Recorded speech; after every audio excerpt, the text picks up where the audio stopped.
Si t'as du mal à construire le jeu et que t'as l'impression que tes joueurs sont statiques sur le terrain, cette vidéo est pour toi. Je vais te présenter les différents appels de balles et comment les utiliser. Tout d'abord, il existe les appels de balles en profondeur. En ayant le ballon, mets ton joystick gauche dans la direction du joueur que tu veux faire partir et appuie sur L1.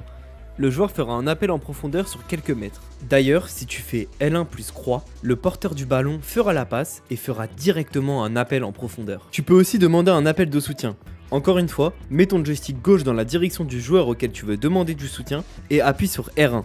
Le joueur se rapprochera du porteur du ballon, offrant une solution. Ça, c'était vraiment la base. Maintenant, je vais te montrer la mécanique rendant les appels de balles surpuissants, les appels dirigés. Les appels dirigés permettent de choisir la trajectoire de l'appel, comme tu peux le voir à l'écran avec la flèche verte qui montre dans quelle direction il va. Pour faire un appel dirigé, effectue d'abord un appel de soutien ou de profondeur en visant le joueur que tu veux avec R1 ou L1.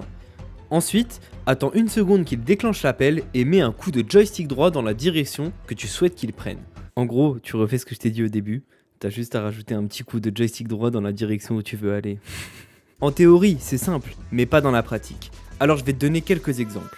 Déjà, pour rendre ces appels efficaces, fais-les en diagonale. Les appels, quand ils sont faits tout droit, sont trop facilement arrêtables et faciles à intercepter. Également, tu peux effectuer un premier appel dans une direction et enchaîner avec un deuxième dans une autre direction pour surprendre ton adversaire. En termes d'exemple, je pense que ça suffit, mais comme j'ai dit dans l'épisode précédent, il va falloir que tu fasses appel à ton imagination. Maintenant que tu as appris à gérer les appels de balles, il faut que tu apprennes à faire de bonnes passes. Et je peux te garantir qu'il y a beaucoup de passes sur le jeu que tu ne connais pas et qui sont vraiment très efficaces. Alors, rendez-vous dans l'épisode 4.